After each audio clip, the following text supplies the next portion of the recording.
the coverage. They've all been excellent, and now they'll tack on an interception here as this one continues to slip just further and further out of hand. Wide open receiver complete.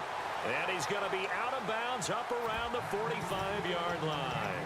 And defensively, they just don't seem to have much of an answer for this passing game. Not at all. Look at the confidence that's exhibited here. With that type of a lead, clock on their side, instead of running it, they're still throwing it, trying to pick up first downs and keeping the football. To throw, it's Brady. He's going to find his running back. It's complete. That one good for 10 yards. And that'll make it second and a foot or so.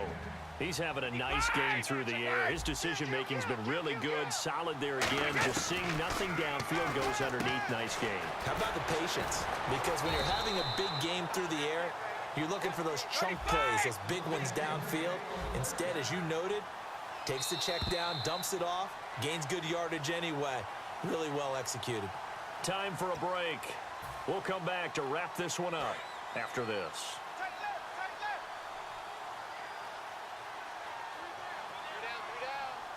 Wait 20. Wait 20. 56 is Mike. 56 is Mike. Watch the screen.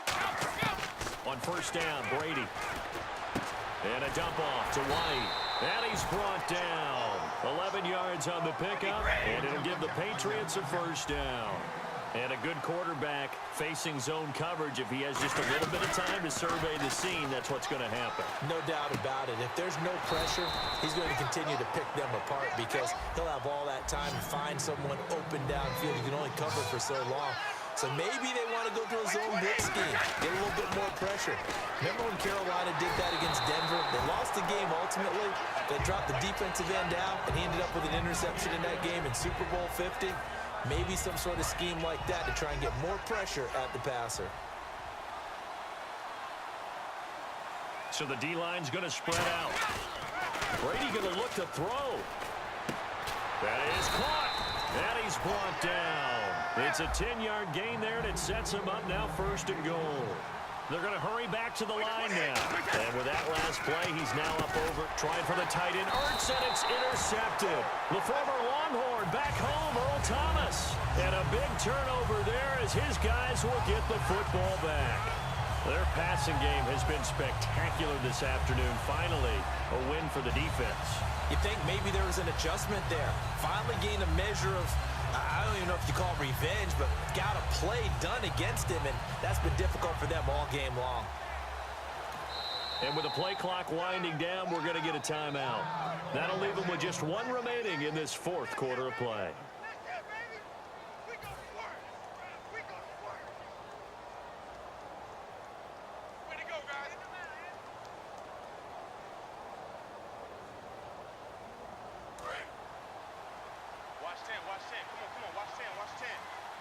Miller, the lone setback.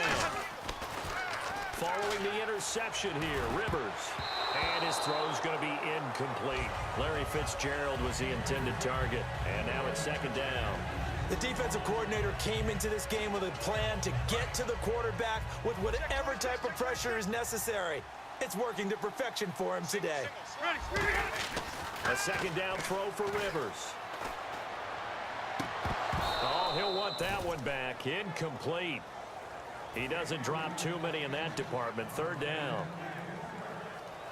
And the offense looking to pick up the first down after the second down incompletion. On third down, Rivers. And he finds a man. It's Olsen. And that one good for 16 yards and a first. Well, the advantage has certainly shifted to the defense as we began that third down play, and they found a way to foil it and pick up a first down. Third time's a charm, right? And no escaping this time as he'll go down. They got him for a sack. Jabal Sheard coming hard that time. He's able to run him down for a loss of 12. They go play action. Rivers, he's going to let it fly. And his pass is intercepted for the fourth time today. And it's Clinton Dix with a pick. Facing this fourth quarter deficit, felt like they had to throw the ball, and on the other side, they were ready. No doubt about it. They're playing situational football. They look at the clock. They know the lead that they have, and all they're doing is playing pass on every down. Playing the pass, picking it off, and now big time in the driver's seat. Brady going to throw here. And almost intercepted. It would have been his second pick of the game. Instead, it'll be second down. Well, so they just got the football on an interception. They almost gave it right back the same way. And you know, when you look over to the bench after that type of a play, number one is pure relief. Didn't give it up. But it's not the coach you're worried about yelling at you. It's those guys on defense who just intercepted the pass who want to break over there. Hey, take care of the football, man. It looked like they had something there, but I think that he was thinking about running with the football before he actually hauled it in, and that led to a big drop. Throwing is Brady on third down. Got a man, it's Amendola.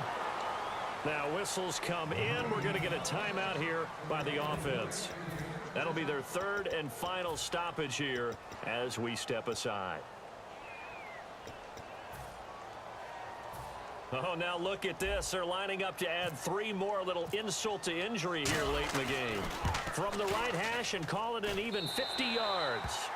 So it's 3 more points, and that widens things out even further here in the fourth. Hey, in this league, you can never have too much. So if you're in range, grab the 3 whenever you can.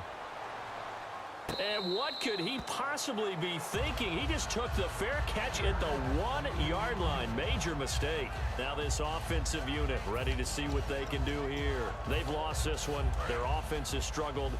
Do they try to put together something here at the end just to take into next week? Yeah, sometimes teams want to do that and coaches want to. I remember one time I was on a team and we were losing late in a game like this, and you knew it was lost. It was over, right? And the coach called a running play and pretty much said to everyone, I want to see something executed well before we get out of here. And that was the message to the team. Just something to build on. Just something to build on, get it done, and maybe we can look at that and say, we'll get better as we go forward. And you know, winning is good for all the obvious reasons. But if for nothing else, it makes tomorrow's film session a little more palatable, doesn't it? Oh, indeed it does. Sometimes it helps you in the grading because the coaches will look at it, and if it's a borderline play for you, if you won the game, you might get a plus in your column instead of a minus.